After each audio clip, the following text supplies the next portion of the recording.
Hello dear friends, welcome again in chemistry blog.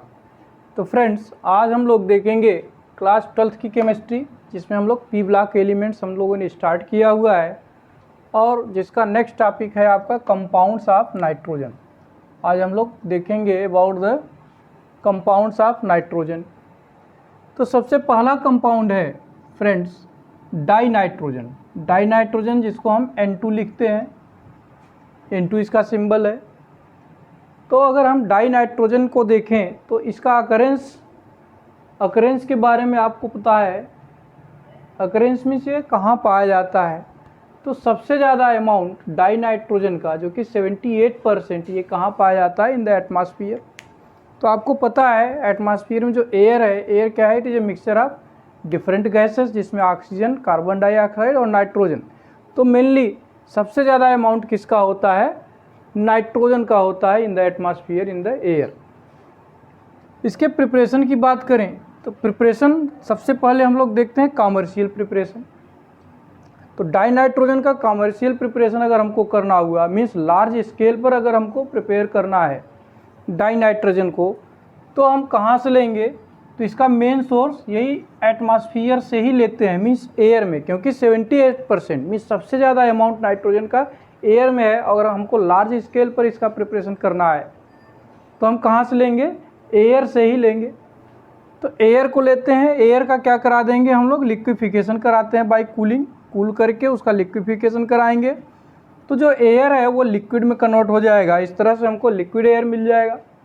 अब ये liquid air जो है इसका टेम्परेचर, भाई कूल करने के बाद ये लिक्विड में कन्वर्ट हुआ है, अब हम इसका टेम्परेचर क्या करेंगे, इंक्रीज करेंगे और टेम्परेचर ले जाएंगे 77.2 केल्विन तक। जैसे ही टेम्परेचर 77.2 केल्विन पहुंचता है तो ये जो नाइट्रोजन है वो गैसियस फॉर्म में कन्वर्ट हो जाता है। लिक्विड एयर में जो नाइट्रोजन है उसको गैसियस फॉर्म में कन्वर्ट करने के लिए क्या करेंगे, हम टेम्परेचर 77.2 केल्विन ले जाएंगे। ऐसा इसलिए करते हैं क्योंकि नाइट्रोजन का जो बॉइलिंग पॉइंट है वो आपका क्या है, 77.2 केल्विन। तो अब हमको क्या मिल गया, ये जो नाइट्रोजन मिला ये गैसियस फॉर्म में मिल गया। ठीक है, तो ये गैसियस फॉर्म में जैसे ही मिला तो इस गैस को हम क्या करते हैं, इसका डिस्टिलेशन करा लेंगे। ये गैस, बाकी सारे जो कंपोनेंट्स होंगे एयर के वो लिक्विड फॉर्म में होंगे, गैस के फॉर्म में केवल नाइट्रोजन ही कन्वर्ट होगा, क्योंकि इसका जो बॉइलिंग पॉइंट है वो सबसे कम है। अगर हम कंपेयर करें कार्बन डाइऑक्साइड और ऑक्सीजन से, तो ऑक्सीजन और कार्बन डाइऑक्साइड दोनों से बॉइलिंग पॉइंट नाइट्रोजन का क्या है, कम है। तो इस बॉइलिंग पॉइंट पर नाइट्रोजन तो गैस के फॉर्म में कन्वर्ट हो जाएगा, बाकी जो अदर कंपोनेंट है मीन्स कार्बन डाइऑक्साइड और ऑक्सीजन लिक्विड के फॉर्म में होगा। अब इस गैस को हम क्या करते हैं, कलेक्ट कर लेंगे और उसका डिस्टिलेशन करा देंगे। डिस्टिलेशन में क्या करेंगे, हम इसका टेम्परेचर क्या करेंगे, आगे ले जा कर के डिक्रीज कर देंगे और किस टेम्परेचर पर ले आएंगे, 63 केल्विन टेम्परेचर पर। ये जो 63 केल्विन टेम्परेचर है ये आपका फ्रीजिंग पॉइंट है, किसका, नाइट्रोजन का। तो नाइट्रोजन जैसे ही हम 63 केल्विन टेम्परेचर मेंटेन करते हैं तो ये जो डाई नाइट्रोजन है वो लिक्विड या सॉलिड के फॉर्म में हमको बिल्कुल अलग मिल जाता है। तो ये है आपका commercial preparation, means large scale पर प्रिपेयर करना हो तो हम एयर से नाइट्रोजन का प्रिपरेशन, डाई नाइट्रोजन का प्रिपरेशन करते हैं। अब हम बात करते हैं प्रिपरेशन इन लैब। लैब में अगर नाइट्रोजन हमको डाई नाइट्रोजन का प्रिपरेशन करना है तो कैसे करते हैं, तो इसके लिए जो पहला प्रोसेस है, पहला जो मेथड है वो है by reaction of NH4Cl and NaNO2, means ammonium chloride का रिएक्शन हम किससे करा देंगे, सोडियम नाइट्राइट से, NaNO2 से। तो इस तरह से हमको नाइट्रोजन मिल जाता है। तो NH4Cl जो कि आपका अमोनियम क्लोराइड है, इसका रिएक्शन करा देंगे सोडियम नाइट्राइट से। सोडियम नाइट्राइट से रिएक्शन करने के बाद हमको नाइट्रोजन मिल जाएगा, वाटर बनता है और NaCl मीन्स सोडियम क्लोराइड और वाटर, ये बाई प्रोडक्ट के फॉर्म में बनता है। यहाँ पे जो नाइट्रोजन हमको मिली इसमें कुछ इम्प्योरिटीज होती हैं, मीन्स बहुत स्मॉल अमाउंट में। ये जो नाइट्रोजन है ये प्योर नाइट्रोजन नहीं है, इसमें स्मॉल अमाउंट में कुछ इम्प्योरिटीज़ होती हैं अब इस इम्प्योरिटीज़ को हमको रिमूव करना है, तो उसके लिए क्या करते हैं, सेकेंड स्टेप में यही जो नाइट्रोजन हमारा बना हुआ है, यहाँ से जो नाइट्रोजन हमने बनाया, इस नाइट्रोजन को क्या करेंगे हम H2SO4 और K2Cr2O7 मीन्स सल्फ्यूरिक एसिड और पोटेशियम डाइक्रोमेट के सलूशन से इस नाइट्रोजन को क्या कराएंगे, हम लोग पास करा देते हैं। जब इस डाई नाइट्रोजन को हम सल्फ्यूरिक एसिड और पोटेशियम डाइक्रोमेट के सलूशन से पास कराते हैं, तो ये जो नाइट्रोजन हमको मिलता है वो बिल्कुल प्योर होता है, प्योर फॉर्म में मिल जाता है। तो इस तरह से पहला मेथड हम लोगों ने देख लिया कि कैसे हम लैब में डाई नाइट्रोजन को प्रिपेयर करेंगे। चलिए अब आपको दूसरा मेथड हम बताते हैं। दूसरा मेथड जो है वो क्या है आपका, तो ये जो दूसरा मेथड है, दूसरा मेथड हम लोग यूज करते हैं बाय डीकम्पोजिशन। तो डीकम्पोजिशन ऑफ, पहला decomposition of ammonium dichromate means ammonium dichromate का हम लोग डीकम्पोजिशन करा देंगे। तो करते क्या है, ammonium dichromate that means NH4 twice Cr2O7, इसको हीट कर देंगे। हीट करने के बाद इसका डीकम्पोजिशन हो जाएगा और यहाँ हमको नाइट्रोजन मिल जाएगा, उसके साथ साथ वाटर और क्रोमेटाइन मिल जाएगा। दूसरा डीकम्पोजिशन जो हम लोग कराते हैं बेरियम एजाइड का, जैसे बेरियम एजाइड का हम डीकम्पोजिशन करा सकते हैं। पहले तो हमने अमोनियम डाइक्रोमेट का करा के देखा।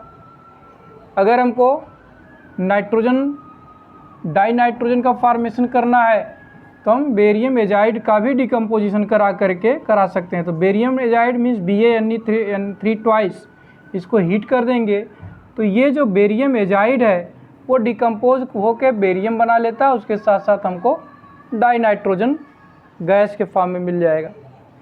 तीसरा है सोडियम एजाइड का भी हम डीकम्पोजिशन करा सकते हैं। तो सोडियम एजाइड मीन्स Na3, इसको हम हीट करेंगे तो ये डिकम्पोज होकर के सोडियम बना लेगा, उसके साथ साथ हमको जो हमारा नीड है मीन्स डाई नाइट्रोजन, ये हमको यहाँ से मिल जाता है। तो ये थे method of preparation means commercial preparation हम कैसे करेंगे और लैब में कैसे प्रिपेयर करेंगे। अब हम बात करते हैं प्रॉपर्टीज़ की। What is the properties of die nitrogen. Die nitrogen की प्रॉपर्टीज़, सबसे पहला तो यह है कि ये कलरलेस है, ऑर्डरलेस है और उसके साथ साथ टेस्टलेस गैस है। न तो इसका कोई कलर होता है, न ही इसका कोई ऑर्डर होता है, ऑर्डर मीन्स स्मेल। उसके साथ साथ ये टेस्टलेस गैस है, इसका कोई टेस्ट नहीं होता। नेक्स्ट प्रॉपर्टी देखें तो इट इज़ नॉन टॉक्सिक। ये कैसा है, नॉन टॉक्सिक है। Non toxic means non poisonous, means ये पॉइजनस नहीं होता है।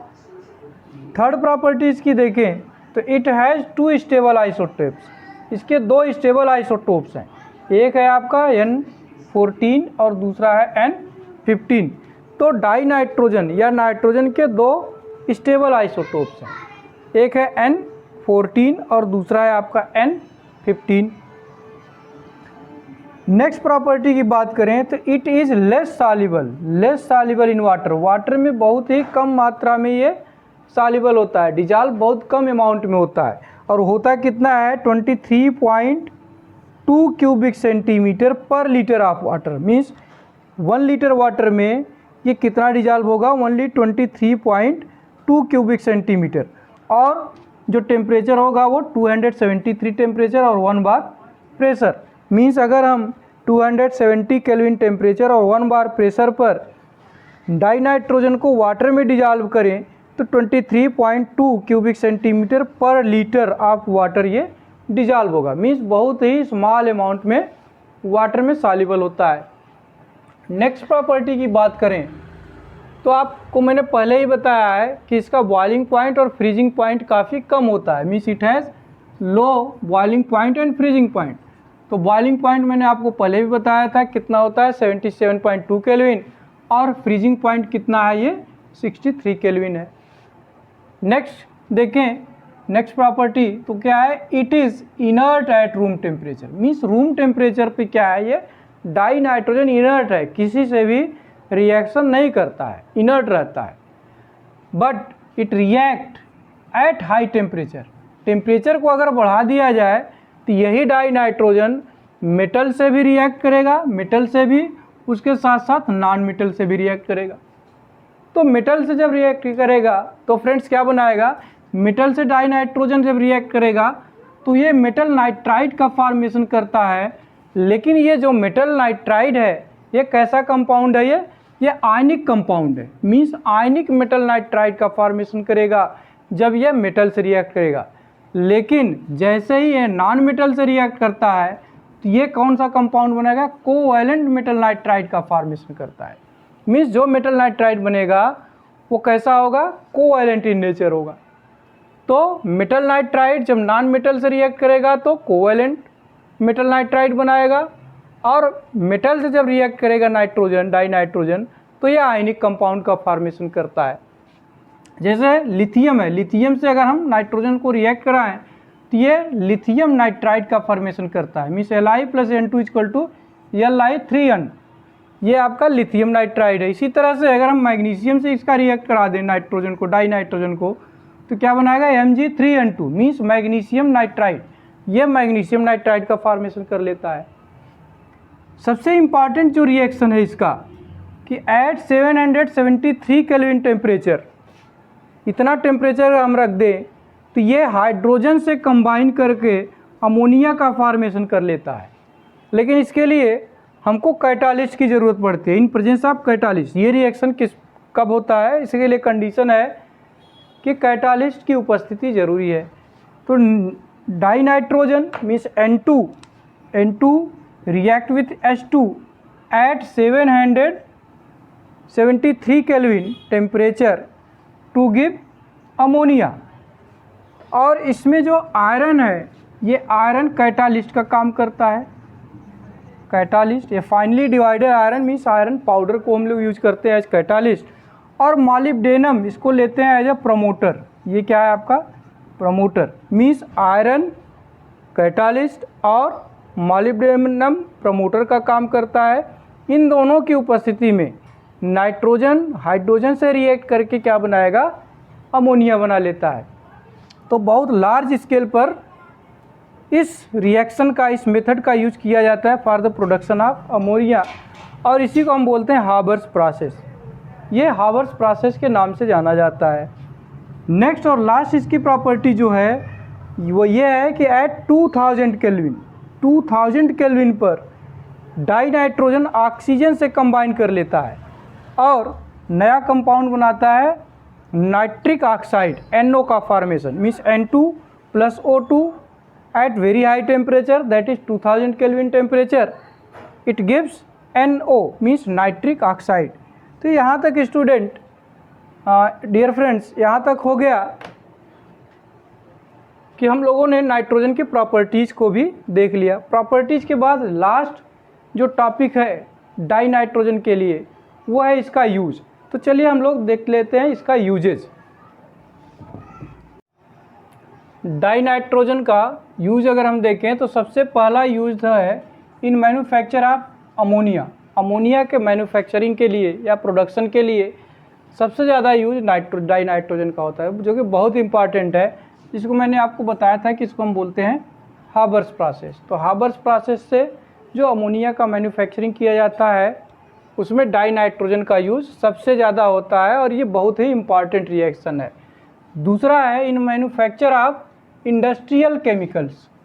जो इंडस्ट्रियल केमिकल्स होते हैं उनके मैन्युफैक्चरिंग में डाई नाइट्रोजन का यूज किया जाता है। जैसे आपका है कैल्शियम साइनामाइड मीन्स CaCN2। इसी तरह से जो नेक्स्ट यूज इसका है इन क्रिएशन या in creating inert atmosphere. Inert atmosphere को क्रिएट करने में भी इसका यूज किया जाता है। मीन्स अगर कहीं इनर्ट एटमॉस्फेयर बनाना है तो वहाँ से एयर को पूरी तरह से रिमूव करके वहाँ नाइट्रोजन फिल कर दिया जाता है, तो कैसा हो जाता है, वहाँ का एटमॉस्फेयर इनर्ट हो जाता है। क्योंकि नाइट्रोजन रूम टेम्परेचर पर means die nitrogen room temperature पर बिल्कुल इनर्ट होता है, किसी से रिएक्ट नहीं करता है। नेक्स्ट यूज है कि लिक्विड जो नाइट्रोजन है, लिक्विड नाइट्रोजन, इसको रेफ्रिजरेंट की तरह यूज किया जाता है और इसका यूज करके एक तरह से प्रिजर्वेटिव का वर्क लिया जाता है, इसको एज ए प्रिजर्वेटिव यूज किया जाता है, क्योंकि ये क्या है, एक रेफ्रिजरेंट है, मीन्स इसका टेम्परेचर बहुत कम होता है। तो जैसे बायोलॉजिकल मटेरियल्स अगर इसको प्रिजर्व करना है तो वहाँ डाई नाइट्रोजन का यूज किया जाता है। बायोलॉजिकल मटेरियल्स में जैसे आपका सेल आता है, सेल है, टिश्यू है, बैक्टीरिया है, मीन्स सेल को अगर प्रिजर्व करना है या टिश्यू को प्रिजर्व करना है या बैक्टीरिया को प्रिजर्व करना है तो उसके लिए किसका यूज किया जाता है, डाई नाइट्रोजन का यूज किया जाता है, क्योंकि ये बिल्कुल रेफ्रिजरेंट की तरह वर्क करता है। इसी तरह से फूड आइटम्स को भी प्रिजर्व करने के लिए डाई नाइट्रोजन का यूज किया जाता है। जितने फूड आइटम्स होंगे वो स्पॉयल ना हो तो उसको भी कैसे प्रिजर्व करते हैं, बाय यूजिंग डाई नाइट्रोजन। जैसे आप देखते हैं चिप्स का पैकेट, जो चिप्स का पैकेट है, आप देखते हैं चिप्स के पैकेट में बहुत ज़रा सा चिप्स होता है और बड़ा सा डब्बा होता है, बड़ा सा पैकेट। जब आप उसकी हवा निकालते हैं तो पूरा पिचक जाता है, बहुत छोटा सा थोड़ा सा आपको चिप्स मिलता है। तो उस चिप्स को प्रिजर्व करने के लिए जो आप एयर बाहर निकालते हैं, एक्चुअली में है क्या, वो नाइट्रोजन गैस उसमें भर दी जाती है, क्योंकि नाइट्रोजन गैस क्या है, इनर्ट एटमॉस्फेयर क्रिएट करता है, जिससे जो आपका चिप्स है वो काफ़ी दिनों तक प्रिजर्व रहता है। इसी तरह से इन क्रायोसर्जरी में भी डाई नाइट्रोजन का यूज किया जाता है। क्रायोसर्जरी क्या है, क्रायोसर्जरी क्या है, destruction of tissue bye quick freezing. अगर टिश्यू को डिस्ट्रक्ट करना है, किसी टिश्यू को डिस्ट्रक्ट करना है तो उसको क्या करेंगे, अगर क्विक फ्रीजिंग कर दें, एकाएक उसको फ्रीज कर दें तो वो टिश्यू क्या हो जाएगा, डिस्ट्रक्ट हो जाएगा। तो क्विक फ्रीजिंग के लिए किसका यूज किया जाता है, डाई नाइट्रोजन के। तो ये रहे कुछ यूज डाई नाइट्रोजन के।